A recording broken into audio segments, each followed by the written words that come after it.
Hello, I'm Brody with brosandcons.com, and today I'm going to be doing a video review of the Droid Eris by Verizon. It's the HTC Droid Eris on the Verizon network.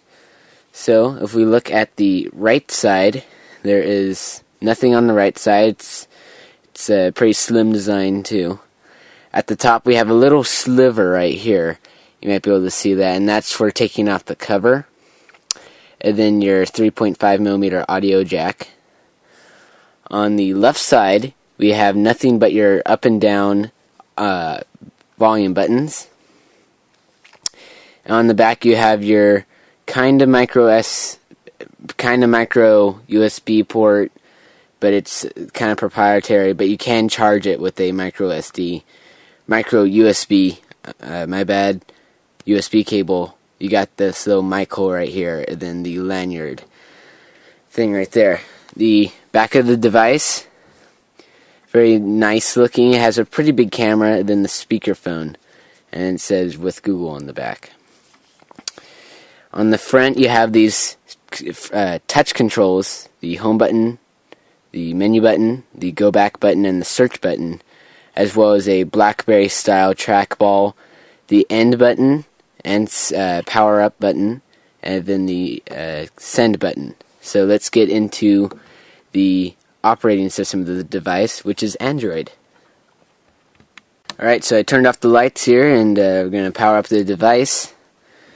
As you can see, it's a nice clean unlock screen. As you can see, you just slide this down, and then there's an optional unlock screen, and it's basically you set which bubbles you want to pop, and that is your unlock code. So mine just kind of goes like this. You can, of course, make an emergency call on the lock screen. Once you get in here, there is a 7-page home screen that you can put anything on. See that all the way to the left is my apps page that I've kind of dedicated. Home page, kind of got emails that you can flip through here. You got your Wi-Fi, your Bluetooth, your marketplace. Over here you got your contacts, your favorites actually, your text messages that you can flip through, and then you got the weather, and that is just loading because it just booted up the device. Otherwise the home screen is very responsive. It doesn't have to load the widgets or anything like that. I am not running on Wi-Fi, so let's just open up the browser, which is a very nice browsing experience, and there is an update for multi-touch now, which I don't think Google does it, but let's go head on over to brosandcons.com. brosandcons.com. Go. And then you can see you can zoom in or out with the multi-touch, which is still kind of a work in progress. It seems like it's kind of a new update for the browser, but it does work pretty well. And the browser is pretty speedy fast even without the Wi-Fi, so we can just go there, something like that, and then you can just hit the home button and you can head back home. Other applications, the email application is very handy. You can just fly right on through it, open up an application, and then it opens up, and you can read your whole application. And then you can, if it's an HTML mail, you can decide to get the remaining the pictures of the HTML mail, which this feature doesn't work too well. Sometimes it just sits there and does that forever, even though it's only 64K, this particular email, but the email does not even compare to the BlackBerry. Head back home. Your text messages are in pretty much the exact same way, except if you look at it, it's at an individual conversation instead of text messaging. You can go through the whole entire conversation with whoever that person happens to be, and you can scroll right through there and compose a new message in portrait or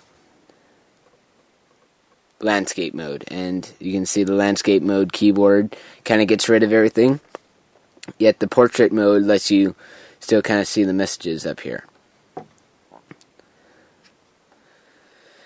Alright, the contacts are also equally good. It integrates Facebook and Twitter.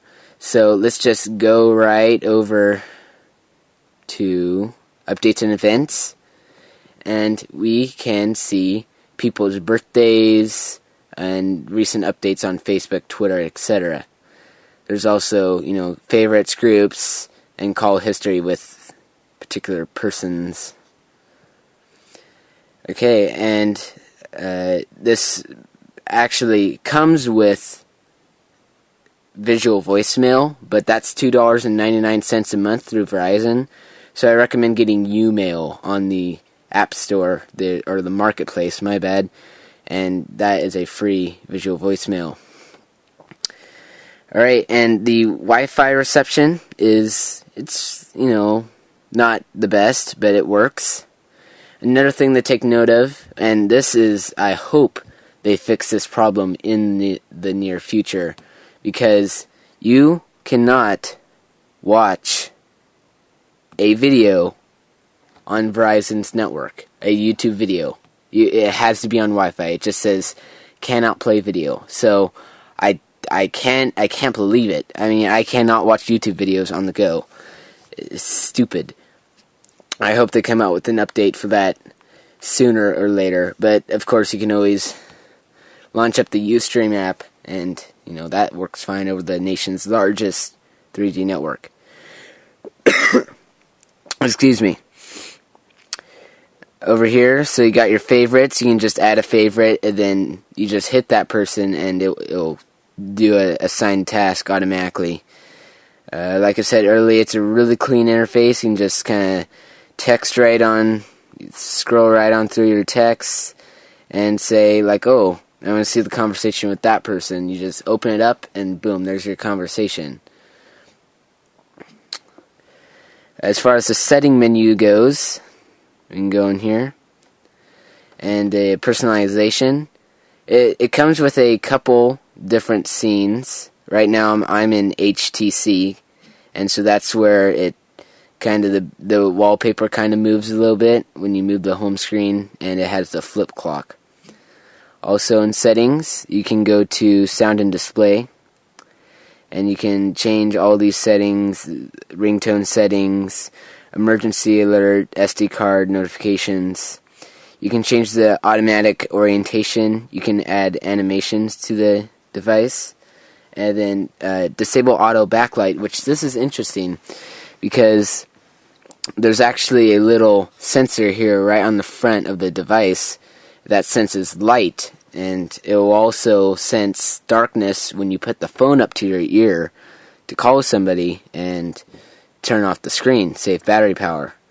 There is also notification flash. This will flash the little trackball down here if you have a text message, missed call, etc. The G sensor calibration, just as it seems, place it on a flat surface, hit calibrate, and it'll calibrate your accelerometer.